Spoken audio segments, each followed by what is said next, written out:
national educator.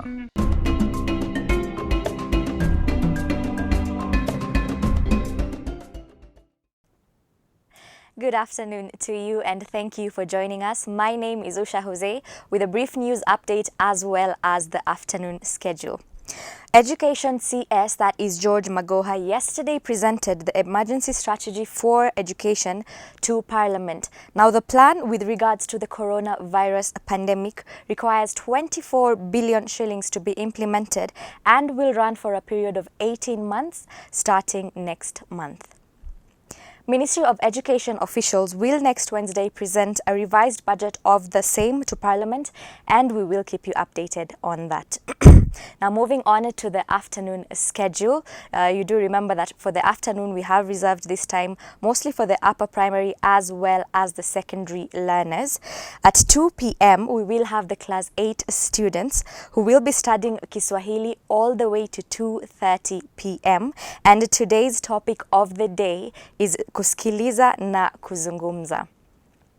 At 2:30 p.m. all the way to 3 p.m. we will have moved into the secondary education sector, and we will start with the Form 1 students who will be learning English, and today's topic is listening and speaking. At 3:05 p.m. all the way to 3:35 p.m. we have our Form 2 students who will be learning history and government, and today we will be learning about early sources of energy. Then moving on to 3:35 p.m. to 4:05 p.m. we have the candidates, that is the Form 4 learners, learning about maths, specifically trigonometry. Very tricky one, so make sure that you do tune in for that. At 4:10 p.m. to 4:40 p.m. we will have our Form 1 students again, this time business studies, and today we will be learning about the importance of entrepreneurship. Now, I know we have said that this is for the Form 1 students, but I think that this is something that would essentially be important for everyone, so you can make time for that regardless of whether you are a Form 1 student. Now, at 4:45 p.m. all the way to 5:15 p.m. we have our Form 3 students learning chemistry. We are still on the topic of organic chemistry. Remember, this has been going on, and today specifically we are on alkanes. At 5:20 to 5:50 p.m. we have our Form 1 students, those who take the subject of geography, and we will be discussing statistical methods, more specifically types of statistical data. Again, one of the very important one. It's very important that you get the basics of this. So if you are a Form 1 geography student, you have to make time for this because there is a little bit of math involved as well. At 5:55 p.m. all the way to 6:25 p.m. we have our Form 2 students who will be learning biology, and today we are discussing transport in animals. At 6:30 p.m. all the way to 7, just as we are obviously nearing the close of the academic programming, we have our Form 3 students learning Kiswahili. Today we are discussing vitenzi vya silabi moja. At 7:05 p.m. to 7:35 p.m. we will have story time, and then zero in to end the educational programming at 7:40 to 8:10 p.m. and we will end with the Kiswahili set book. So really this is for all secondary school students. Chozi Laheri is what we will be discussing today. So just a slight correction, we will not be doing the actual reading of the book, we will be discussing it rather. So do make sure that you are already well equipped and already understand what Chozi Laheri is all about.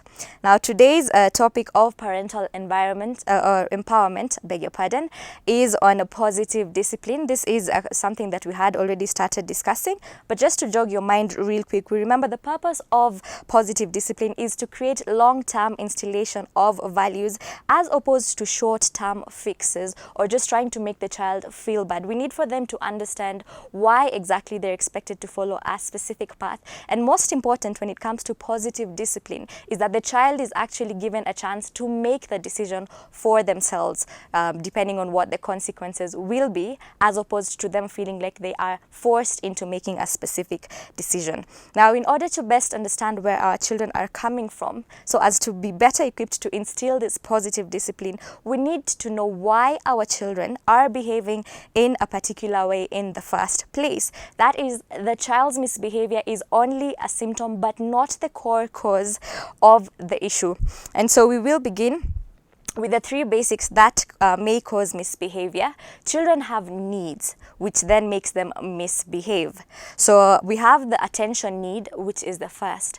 A child may misbehave if they feel like you're not paying them enough attention.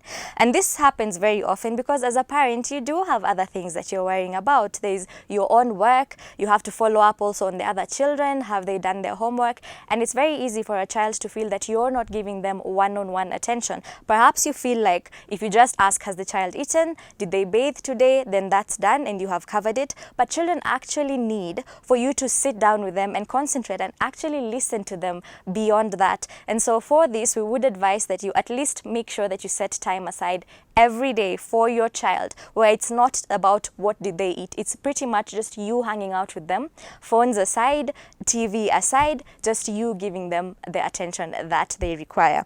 Now, moving on to the second, we have the belonging need.